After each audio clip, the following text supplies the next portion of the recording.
It's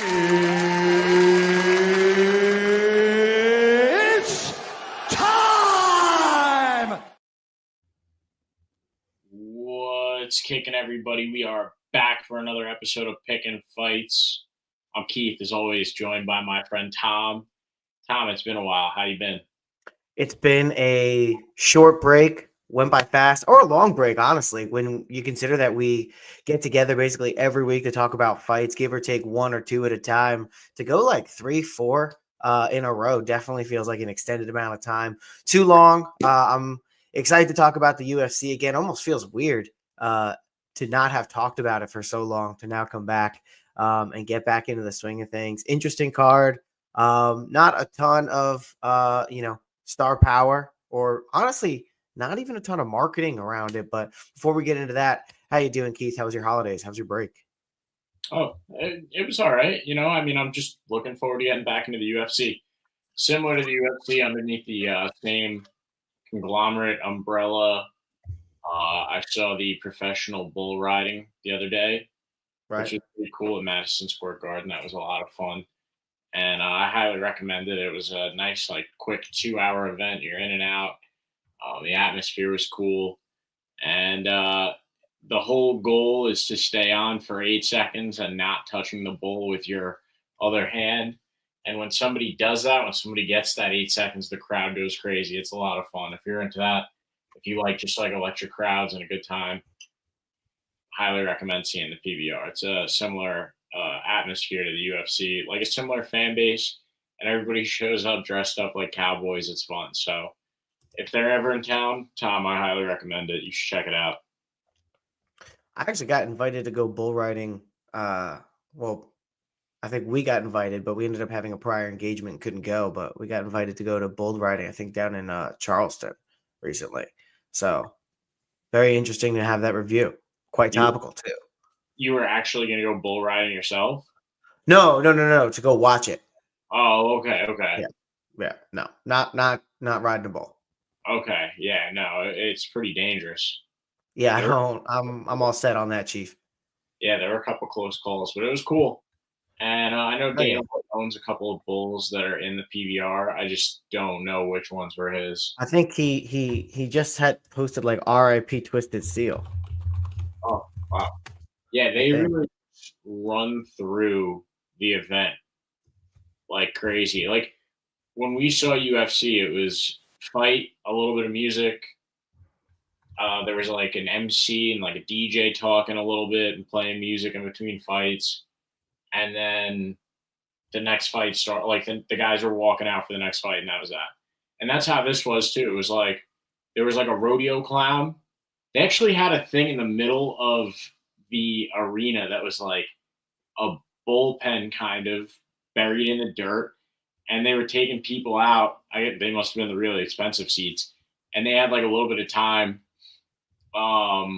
where they would sit in this bullpen thing, eye level with the bulls as they were coming out and charging and bucking. Yeah, it was pretty cool. That's got to be a really cool vantage point. And they had a couple celebrities there. Can you ever be too close? I guess only if you're in the actual So if you're outside that pen, nothing's gonna hit you. Yeah, no, I don't think so. I think that it's built pretty well. Most likely. Fair enough. I don't know. None of these bulls went crazy. They do have guys on horses that are there to corral them if they start going nuts. But all these bulls were pretty well trained. Once they got off, maybe they did a lap around, and then they knew to go back to the chute. So it was cool though. Interesting. Yeah. Well, with that being said, how about we talk about UFC Fight Night? Do they even number these anymore? It used to be Fight Night number, or UFC. It's just this one is probably numbered somehow because it's in the Apex, so it's probably UFC Vegas 122. Right. That also was a convention. Right. We just probably don't even know. There was also UFC on ESPN 1, 2, and whatever. So I don't know when they drop that or when they bring that back. And UFC But on ABC, they did like 4 of those on like those were like daytime cards. mhm, they still have those. They still have UFC on ABC. Yeah, You know, where they wear crazy, the gold jackets in tradition. right? Yeah, dude. I don't know. I mean, listen, both are Disney companies, so there's no reason why they wouldn't cross that over. Right. Um, But as far as we know, this is just called UFC Fight Night. Fight night, Dern Or versus Ego Ribas 2, Ribas 2. Dose. So there you go. Saturday, July 11th, kicking off at 4 p.m. Eastern. So it's an afternoon card for you in the Apex. I think main event probably would then be like what, 4, maybe, I don't know, 6, 8 p.m., 7 p.m. Yeah, and that's all relative anyway, depending on where you are in the country Right. and in the world. You know, It's what do you got? A 1, 2, 3, 4, 5, 6 fight main card. So fairly big main card. So we'll see how late it goes. Like we said, a decent amount of fights here. You got all these prelims for the first card back. They're certainly not depraved of volume of fights. Not a lot of star power. Biggest MacKenzie, Dern, Amanda Ribas, Santiago, Ponzinibbio. Like again, these are probably guys that are known within UFC circles. These are not necessarily people that are going to be drawn from outside of the MMA community. But at the end of the day, like it's a pretty interesting card. A lot of really good matchups that for me, I want to stay away from in terms of picking a lot of younger people on the card. Like as I'm scrolling, just look at the amount of fights here. This is a UFC fight night, so this is free to the public, and you're getting all these fights. So they're definitely trying to come back with a bang. And we'll see how it ends up being in terms of fight quality. But in terms of prelim notables, well, actually, before we get to that, I just want to remind everyone: like, comment, and subscribe if you're here. We appreciate it. Go ahead and throw the channel a like. Send us a comment. Let us know what you're thinking of our picks. What are you taking for the weekend? What are you most interested in? Listen to us on Spotify. Full episode is going to be there, video and audio, so you can take it with you. You can download, and obviously you can follow us on X and Instagram at _pickandwinners, and our usernames, tags, are they whatever? They're right here. So with that being said, Keith, you want to talk to or speak to our first prelim notable?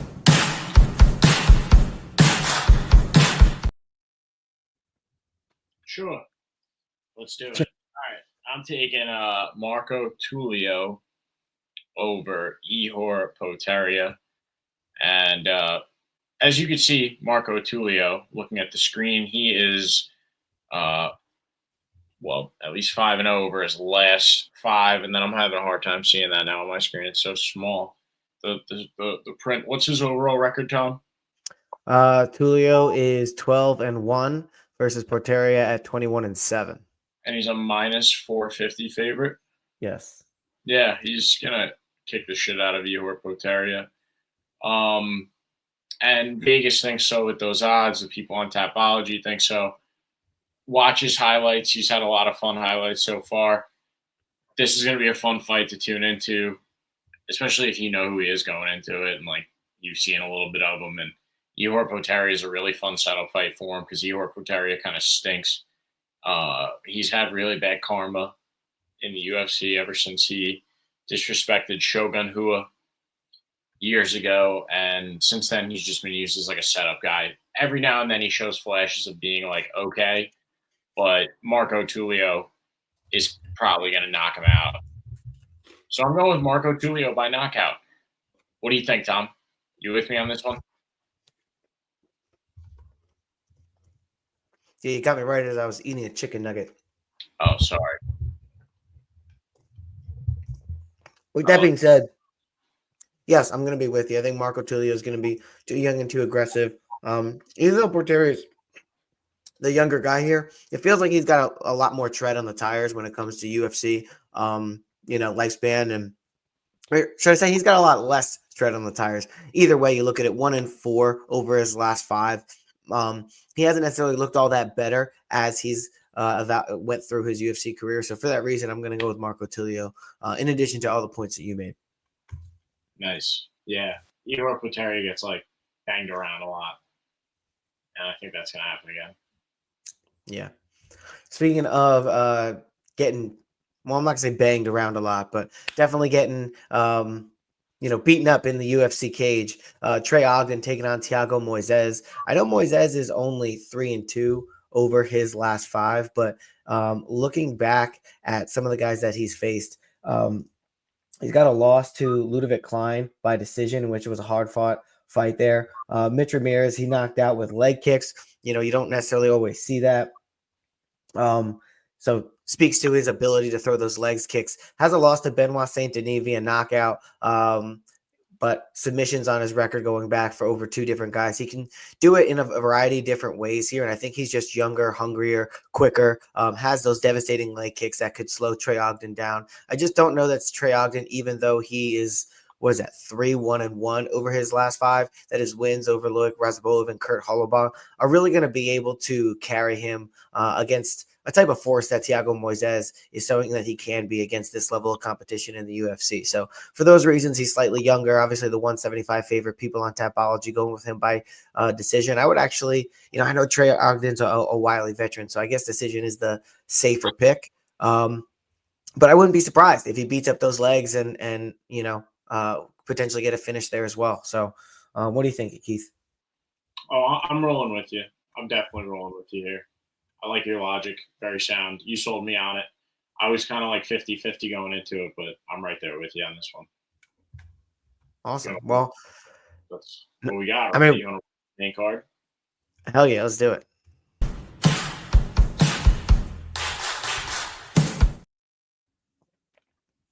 All right. Opening fight, we got Punahele Soriano versus Uros the Doctor. I'm going with Uros here. He's a -200 favorite, but I like this guy a lot. He's 10-2 overall as a pro. Those 2 losses coming in the UFC to Middle Big Oralbai and Jalen Turner, and those 2 guys are like pretty forgivable. Jalen Turner is he's gotten exposed, but he's really tall. He's kind of a freak, and Oralbai is very solid. He's got great grappling, and then you look at Punahele Soriano's losses, especially his most recent losses. It's just they're not comparable. Uros has lost to guys that are pretty good, and Punahele Soriano has lost to guys that are like mediocre at best. Like Dustin Stoltzfus isn't bad, but he doesn't really have a lot of great wins. Roman Kopylov is pretty good. He's on this card as well. We're going to be talking about him in a little bit. Nick Maximov, just not great losses. It's like sometimes he's asleep in the octagon, and I think Uros is probably going to piece him up and finish him and probably knock him out. He leaves his hands kind of low, and he just looks like he's sleepwalking sometimes. And I think Uros is going to be quicker, and his boxing is going to be a lot better. What do you think, Tom? You with me with Uros here? Well, I think it's interesting because, he has only been knocked out once, Punahele Soriano, that is. I mean, he's a Samoan dude, so I got to give him an ability to somewhat withstand damage. I mean, I know everybody's chin has the ability to be cracked, and, Punahele has been in, some back and forth contests even after being knocked out. So for that reason, I give him more of a shot. I know the people on Tapology, I was just looking at it. The people on Tapology have him, with 84% have him getting knocked out. I mean, it is certainly possible, but I'm going to give Punahele Soriano the benefit of the doubt in the sense that he's not going to get knocked out here, but I do think it's probably going to end up being a decision victory for Uros in this situation. So. Okay, fair. So we're both rolling with Uros. Just different methods.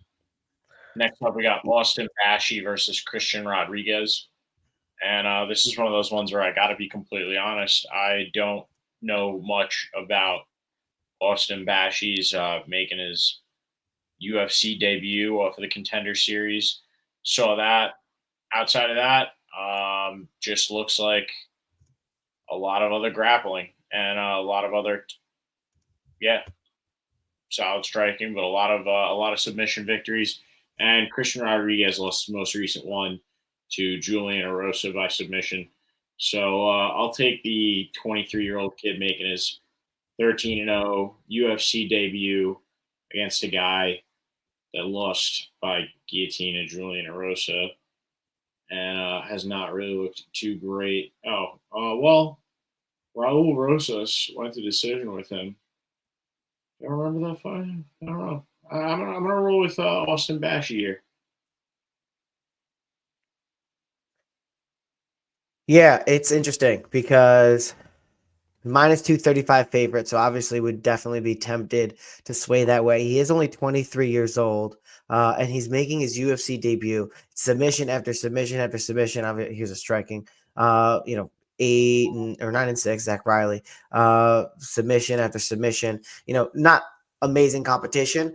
We saw Christian Rodriguez go back and forth with Raul Rosas. So that would definitely give me pause. I know that he has the submission loss here to Julian Erosa.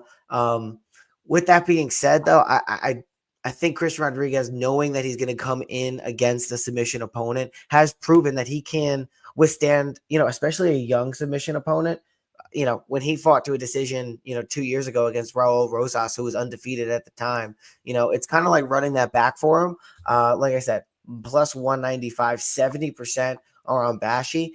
I'm going to be the contrarian here. I'm going to go with Christian Rodriguez, C-Rod, to get it done. I know that Bashi is going to be coming to the UFC. How many times on people's, initial UFC fight does the moment potentially be too big? And you're talking a 23-year-old who's only 13 fights into his career. Just 3 fights ago was fighting somebody who was, all right, 14-3, bad example. 9-6, 2 fights ago. 15-23, 4 fights ago. 7-3, so equally inexperienced. I think that the moment might be a little bit big for him. And then Christian Rodriguez obviously has that experience of coming up against a young, competitive submission expert, and he was able to go to the distance to get a victory there. So, hell, I'm going to go with him again to get it done. Entering his prime here, I think he's going to be composed in the moment, and he's been there before, whereas Austin Bashi hasn't quite yet. So. Give me C-Rod. Yeah, I'm going to go with you on that one, actually, as well, especially because of the victory over Raul Rosas Jr. That ages pretty well. Chee-wee-wees. Chee-wee-wees. Yeah, and, he's got some wins that have aged pretty well, especially that one. So I'm going to roll with him over a guy making his debut, even though he's 13-0. It's the UFC spotlight that is pretty bright. Main card. But this one I'm excited for. Chris Curtis versus Roman Kopylov. Roman, his second to last fight was a loss to Anthony Hernandez by submission. Curtis doesn't go to the ground. This fight bodes very well for Roman Kopylov. I think he's going to piece up Chris Curtis. He's the longer, taller guy. Actually, they have the same reach according to Tapology, and he's only a couple inches taller. But I don't know. Still, he uses his limbs much better. Way better kicking game, teep kicks, stuff right up the middle, manages distance better.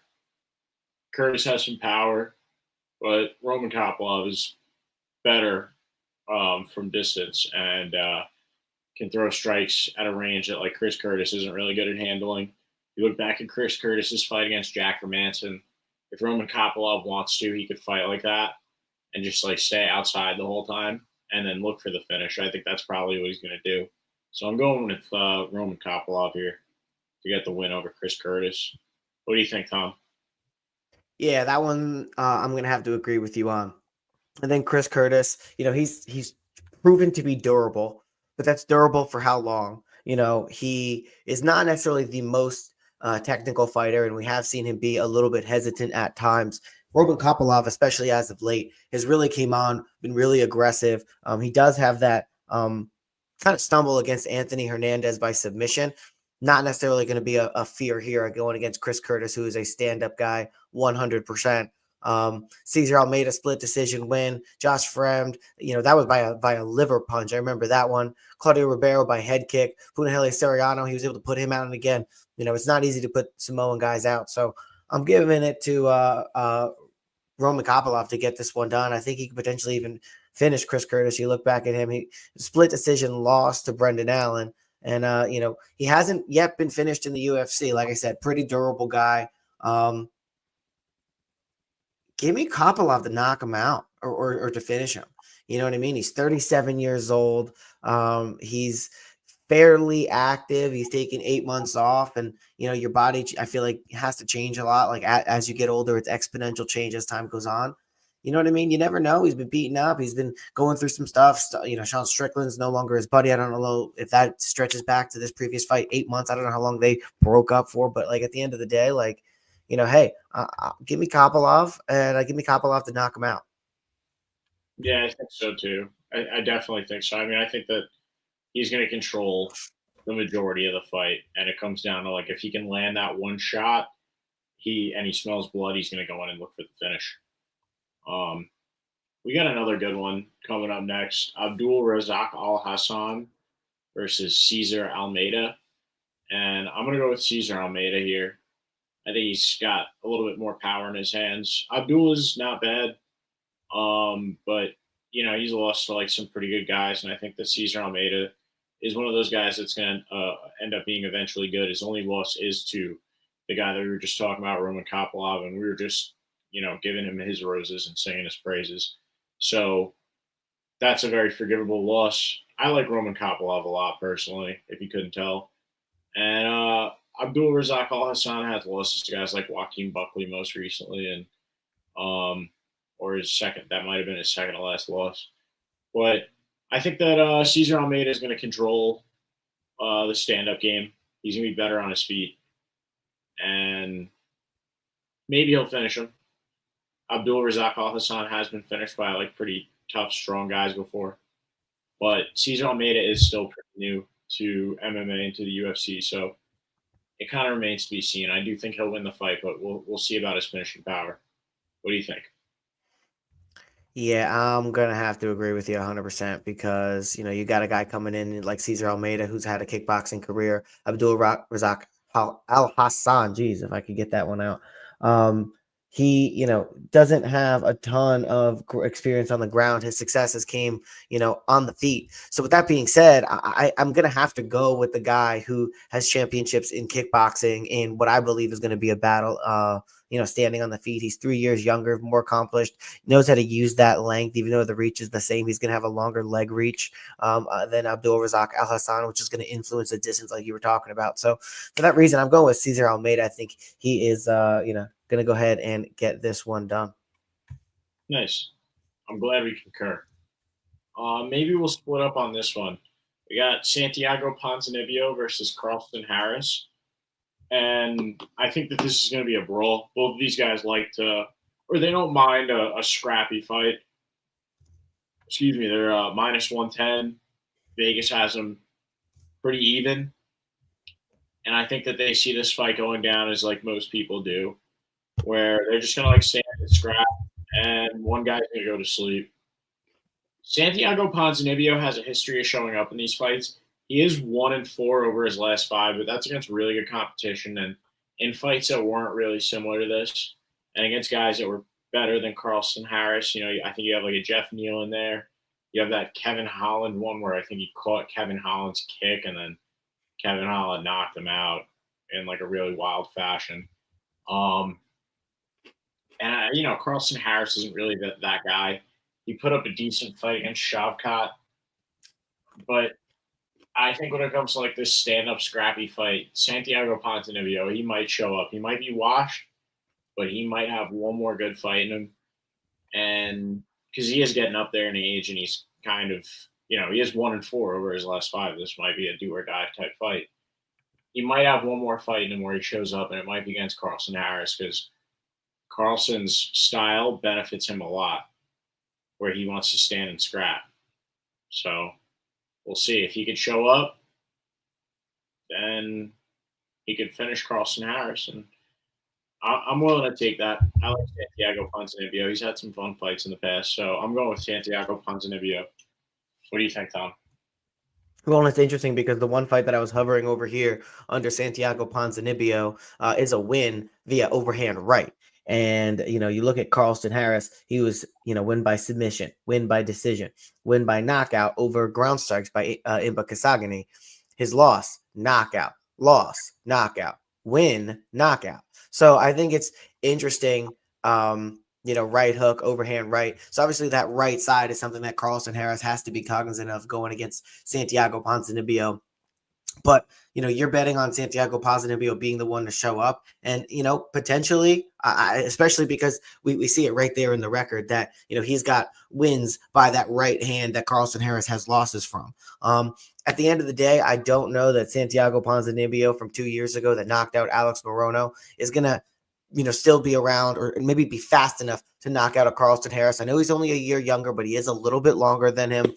He has a longer reach, and I don't know. Something about this is just swaying me in the Carlston Harris direction. I think that Santiago Ponzinibbio, like you said, 1-4 over his last 5 here, and he just hasn't necessarily looked great as he's, I guess he did look better against Muslim Salikov than he did getting knocked out by Kevin Holland. But, again, I think Santiago Ponzinibbio, as he ages, 38 years old, I know it is, what is it, 205, 185, 185.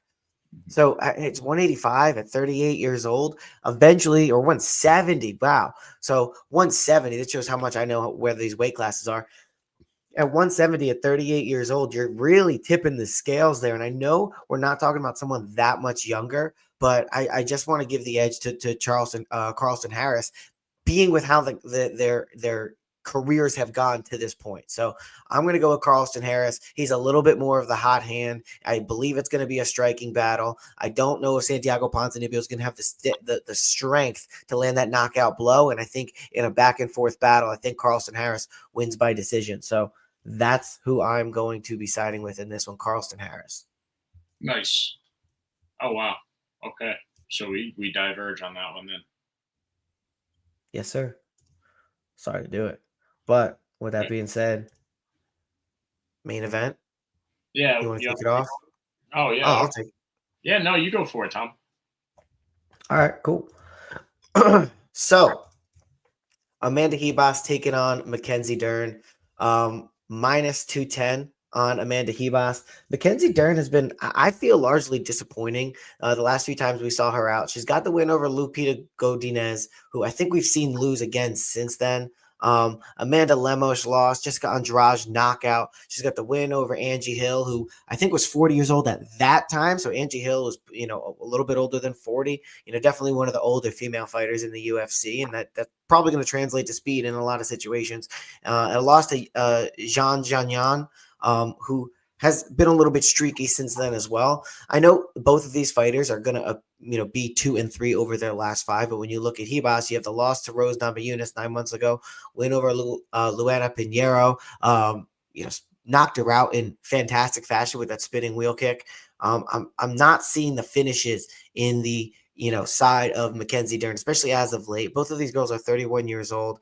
Amanda Ribas is the bigger girl too. You got to remember. And this fight is happening at what? What's the weight class, Keith? Are they at 125 or are they at 115? I think 115. So you got Ribas coming down weight from 125. So you got to factor in what that's going to do to the fighter and how that's going to affect. The interesting thing is UFC has 62%, or sorry, Tapology has 62% coming in on Dern, whereas Vegas has minus 210 on Ribas, 38%. I think I could explain that, and I just think that that's people on Tapology potentially voting for a fan favorite, maybe more than who they think is going to win the fight. Because I'm going to be going with Amanda Ribas. I think, I want to side with Vegas. I tend to side with them over the people of Tapology just because, they usually the house wins. So I think in a decent tiebreaker, that's where I would go with. I also just think that MacKenzie Dern, she doesn't have the knockout power. I think both of them are solid on the ground. Of course, MacKenzie Dern's going to have a slight advantage there. Her wins are coming by decision, though, and against people who aren't known necessarily for their ground game. These are strikers that MacKenzie Dern is going to decision, who, even if she eventually takes them to the ground, maybe she's doing enough to get that to edge out that victory. But I think strikers who have a decent amount of takedown defense and a decent ground game themselves, and who are better strikers than her, are going to win. So I'm going to go with Amanda Ribas. Even though she's, coming down in weight, she's going to be, the bigger girl. So it's going to be harder for MacKenzie to take her down if the weight cut goes well. So I haven't really checked into how far that's going. So I guess this pick is with that caveat that Amanda Ribas has a strong or a fine weight cut down to 115 for the fight. And if she does, I think she's going to be the bigger girl on fight night. I think she has a strong enough ground game to thwart attempts from MacKenzie Dern, at least for the most part. And I think she's, got the better stand-up game. So for that reason, I'm going with Amanda Ribas. What do you think, Keith? Yeah, I'm right there with you when it comes to like the weight cut and everything like that. That's super important. And just to agree with you, I think a lot of those votes on this website come from fan favorites, and I feel like a lot of people just love MacKenzie Dern. So I'm right there with you on Amanda Ribas. That's all I got to say about that one. I'm not even watch this main event because it's going to be 5 rounds, and I think it's going to go the distance. So whatever, see what happens. I don't think it's going to be too much fun. Is this one of those where you have like the people's main event, and that's going to be Santiago Ponzinibbio and Carlston Harris? I guess you could say that. It's an okay card. It's all right. The one I'm looking forward to the most is Roman Kopylov versus Chris Curtis, probably. Right. That might be my people's main event. That's like the second fight on the main card. So, hey, whatever. You don't have to. You can turn in early. You don't have to watch to the end. Yeah, I probably won't. Yeah. All right, pick rundown time. Yes, sir.